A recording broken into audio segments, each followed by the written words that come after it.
Phone की घंटी तो सुनी, मगर आलस की वजह से रजाई में ही लेटी रही। उसके पति राहुल को आखिर उठना पड़ा। दूसरे कमरे में फोन की घंटी बजती ही जा रही। इतनी सुबह कौन हो सकता है जो सोने भी नहीं देता। इसी चिड़चिड़ाहट में उसने फोन उठाया। हेलो, कौन? तभी दूसरी तरफ से आवाज सुन सारी नींद खुल गई। नमस्ते पापा। बेटा, बहुत दिन से तुम्हें मिले नहीं, सो हम दोनों 11 बजे की ट्रेन से आ रहे हैं। दोपहर का खाना साथ में खाकर हम 4 बजे की गाड़ी वापस लौट जाएंगे। ठीक है। हाँ पापा, मैं स्टेशन आपको लेने आ जाऊंगा। फोन रख वापस कमरे में आकर उसने रचना को बताया कि मम्मी पापा 11 बजे की गाड़ी से आ रहे हैं और दोपहर का खाना हमारे साथ ही खाएंगे। रजाई में घुसी रचना का पारा एकदम 7वें आसमान पर चढ़ गया। कोई इतवार को भी सोने नहीं देता। अब सबके लिए खाना बनाओ, पूरी नौकरानी बना दिया है। गुस्से से उठी और बाथरूम में घुस गई। राहुल हक्का बक्का हो उसे देखता ही रह गया। जब वो बाहर आई तो राहुल ने पूछा, क्या बनाओगी? गुस्से से भरी रचना ने तुनक के जवाब दिया, अपने को तल के खिला दूंगी। राहुल चुप रहा और मुस्कुराता हुआ तैयार होने में लग गया। स्टेशन जो जाना था। थोड़ी देर बाद गुस्सैले रचना को बोलकर वो मम्मी पापा को लेने स्टेशन जा रहा है। वो घर से निकल गया।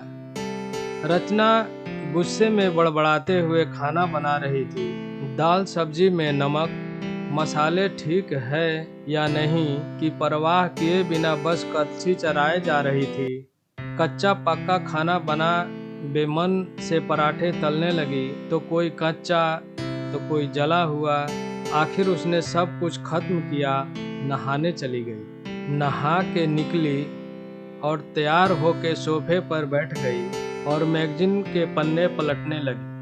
उसके मन में तो बस यह चल रहा था कि सारा संडे खराब कर दिया। बस अब तो आए, खाएं और वापस जाएं। थोड़ी देर में घर की घंटी बजी तो बड़े बेमन से उठी और दरवाजा खोला। दरवाजा खुलते ही उसकी आंखें हैरानी से फटी की फटी रह गई और मुंह से एक शब्द भी नहीं निकल सका।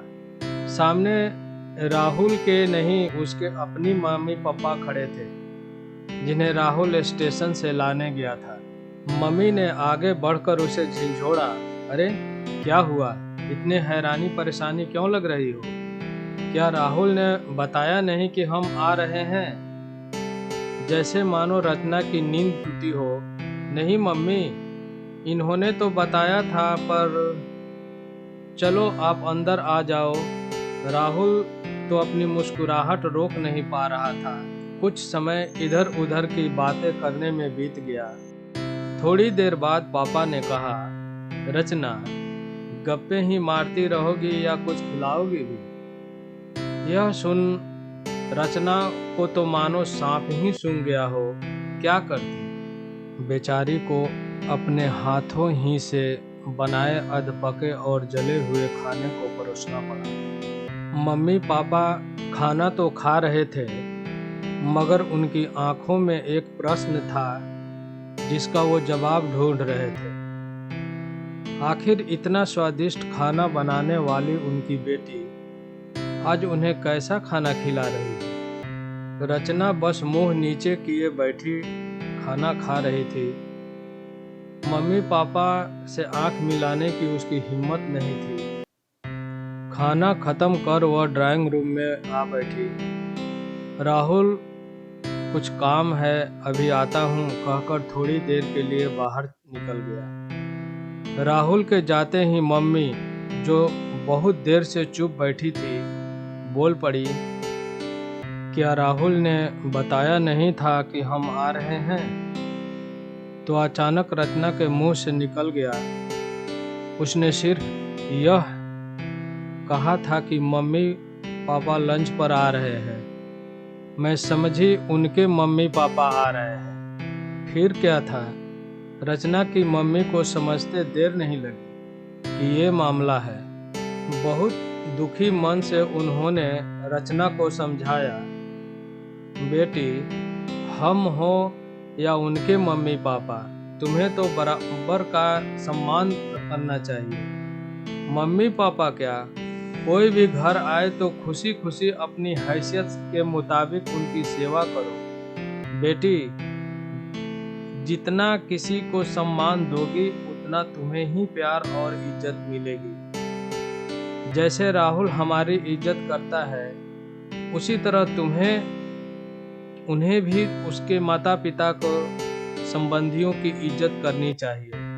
रिश्ता कोई भी हो, हमारा या उनका, सभी में फर्क नहीं करना चाहिए।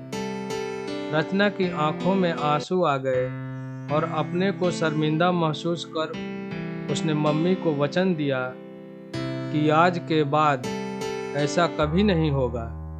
गृहिणी का मतलब शब्द है अंदर ही छुपा हुआ है। पूरा घर जिसका ऋणी हो, अर्थात वह महिला जो सबको खिलाकर बाद में खुद खाए।